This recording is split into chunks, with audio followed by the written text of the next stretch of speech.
Hi, I'm Jeff from Better Living Outdoors, and today we'd like to talk to you about running costs on your hot tubs and ways you can improve those running costs.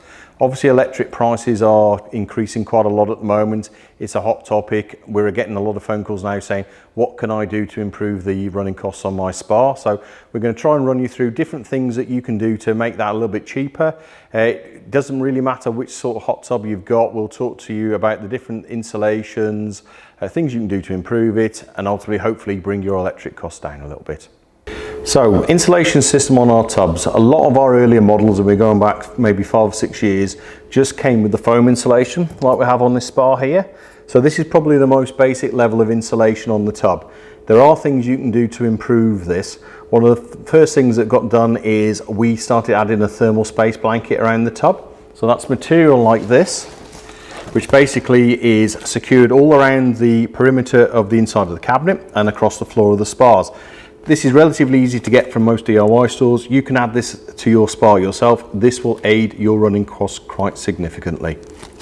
Next thing to have a look at when you're inside your spa looking at the insulation systems is how your side panels are fitted and how they're made.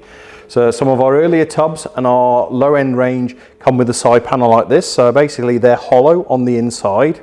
What you find with our premium series, and this is certainly something that you can add to your own spa if you want to, is the Kingspan insulation boards. These are just glued inside the panels. They increase the insulative value quite significantly. So this is a fairly easy upgrade that you can do at home on your tub.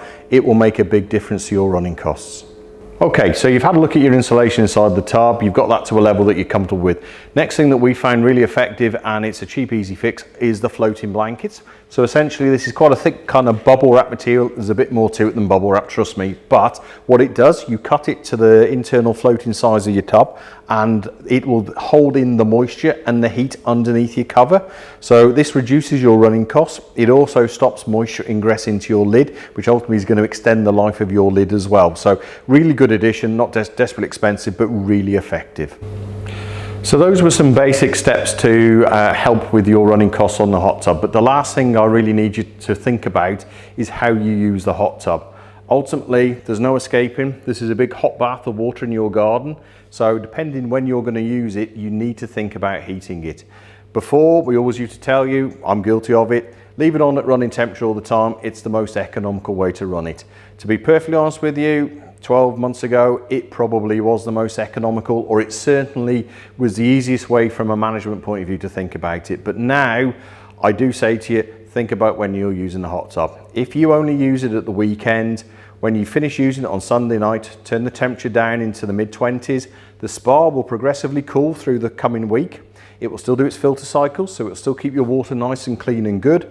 But come Friday morning maybe, knowing you're going to use it Friday night, pop out to the tub, turn the temperature up to your operating temperature or the preferred temperature you want it to be. It will then heat up, so yes, it will use your electric a bit more then, but that is cheaper than you leaving it on permanently all week long.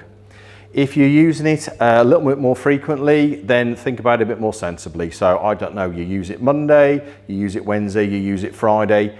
When you finish using it Monday night, turn the temperature down. Wednesday morning, turn it up. That will just help maintain your running costs being a little bit lower. There are more sophisticated ways of doing this, and we can talk about economy cycles and ready rest mode with Balboa systems, but in basic terms, that's one of the cheapest and easiest ways to do it. Drop the temperature down when you don't want to use it, boost it up on the day you do want to. As a general rule of thumb, a 3 kilowatt heater, which is fitted to most 32 amp hot tubs, it will lift water temperature at about 2 degrees an hour. If you've got a plug and play or something that's running with a 2 kilowatt heater, it's going to heat a little slower, about 1.5 degrees an hour. So if you know where it's dropped to, you can gauge where it needs to heat back up to. But that should help you significantly with your running costs. So hopefully you found this video helpful. We've run through ways you can look at improving the insulation on your spa. We've looked at some of the basic ways you can improve the running costs for you by lowering the temperature and lifting it back up. We're going to run through 2 other videos shortly you may want to have a look at. We're going to talk about running economy modes using a Gecko system, and also the ready rest modes with the Balboa system, which enable you to control exactly when your tub will heat and when it will not. Sometimes that's prevalent if you're running with solar panels, or maybe you're on economy 7 system. So thanks for watching this video. Look forward to talking to you in the next. I'm Jeff, thanks for watching.